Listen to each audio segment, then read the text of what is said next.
السلام الله عليكم ورحمة الله تعالى وبركاته. داود الكسر وهذا برامجك عيارها وإن كل جدونا كل ما دي دعي حالي طالع جامبيونز ليغا سواء كلام وحين كل جدونا ورك جدا بعيارها أنا كل بلون كوحدة أياكس أيا أفري إيفر كجبديس كوحدة رانجرز نابولي أيا أفري هالكو جرعة كوحدة ليفربول كلن آدو حسابنا أو كل ما دي كتير سنة هورية في جامبيونز ليغا كوي وقت كا أسبوع عن العياري ليفربول ayaa qaab ciyaareed ana fiicneen ku jirta xil ciyaareedkan Kambidi kawaan wax lagu marsiiyay 3 waxba balse markii la isku soo noqday 2 daqiiqo gudaheed Liverpool goolkii afraad ayaa laga dhaliyay ayadoo afar eber maraysa ay Liverpool gool la timid wuxuu u dhaliyay Luis Diaz Liverpool ayaa kulankii ugu horeeyay ee Champions League laga badiyay waxaan ka badisay kooxda Napoli Liverpool ayaa group adag ku jirta groupkaasna waxa ku jira Ajax iyo Napoli sidoo kale kooxda Rangers ayaa ku jirta Liverpool ayaa qaab ciyaareed fiican aan ku jirin xil ciyaareedkan balse waxaynu arki doonaa kulamada soo socda iyo sidee u ciyaari doonaan walow ciyaartooyda qaar ay dhaawac ka soo noqdeen si la mid ah kooxda Atletico Madrid ayaa 2-1 kaga badisay kooxda FC Porto kulan aad u xiiso badnaa kulankaasi ayaa 3 goolba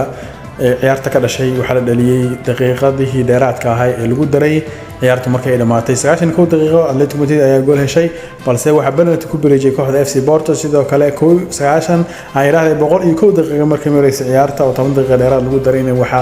goolka guusha u dhaliyay kooxda Atletico Madrid ninka la yiraahdo Griezmann ciyaartaas ay Atletico Madrid 2-1 kaga badisay kooxda FC Porto sidoo kale Club Braga ayaa hal eber kaga badisay kooxda Bayer Leverkusen Barcelona ayaa ku durdurisay kooxda Victoria Pleasant oo 5-1 kaga badisay Barcelona ayaa 3 gool waxa u dhaliyay hat-trick ninka la yiraahdo Lewandowski sidoo kale Torres ayaa goolka shanaad u dhaliyay waxaana ciyaarta gool ku daafuray ciyaaryahanka la yiraahdo Kisey kooxda la yiraahdo Victoria waxa gool kaliya u dhaliyay ciyaaryahanka la yiraahdo Saikora kooxda Bayern Munich ayaa marti ku ahayd garoonka kooxda Inter Milan ee ku ciyaartay la yiraahdo San Siro sida kooxda Bayern Munich ayaa ku badisay 2-1 Bayern Munich 2 gool waxa u dhaliyay ninka la yiraahdo Sane iyo sidoo kale Ambrosio ayaa 2 gool u dhaliyay kooxda kubadda cagta ee Bayern Munich 2-1 ayay kaga badisay ayadoo guriga Inter Milan ku ciyaaraysa groupkan waa group C oo loo yaqaan groupka geerida sidoo kale kooxda Frankfurt ayaa 3-1 looga badiyay ayadoo guriga ku ciyaaraysa kooxda Sporting Lisbon ayaa kaga badisay Tottenham 2-1 waxay kaga badisay kooxda Marseille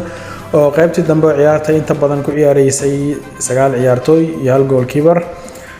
waxa 2 gool u dhaliyay kooxda Tottenham ciyaaryahanka ay ka soo iibsadeen kooxda Everton ee magaciisa la yiraahdo Richarlison وكلمة Champions League أسبوعاً dhacay gaar ahaan kuwii dhacay maalintii shalay Arbacada ahayd sidoo kale wararka kale ciyaaraha waxa kamid ah Chelsea ayaa ku dhawaaqday inay heshiis la gaartay una magacaawday tababarahooda xil ciyaareedkan ninka lagu magacaabo Graham Potter ayaa kaga soo biiray kooxda kubadda cagta ee Brighton ayaa hadda baadi goobaysa tababarihii ku bedel lahayd Chelsea ayaa iska ceerisay tababarihii u qaaday Champions League sanadii 2021 tababarahaasi oo la yiraahdo Thomas Tuchel ayaa laga ceeriyay shaqadii maalintii Arbacada ee shalay markii laga badiyay kulankii Talaada la ciyaareen kooxda Dynamo Kiev Chelsea ayaa xil ciyaareedkan ku jirta qaab ciyaareed aan aad u wanaagsanayn inay horyaalka kaga jirta kaalinta ay raahday 7aad ee kala horeynta horyaalka Ingiriiska waxaan arki doonaa tababarahan cusub ee ku soo biiray kooxda Chelsea waxyaabo ka bedeli doono adigana maxay kula tahay daawada inuu tababarahan cusub ku soo kordhi doono kooxda kubadda cagta ee Chelsea fadlan like saar videoga sidoo kalena subscribe saar channelka haddii aad ku cusub tahay waana ku maasan tahay daawashada muuqaalka iyo la socodka channelka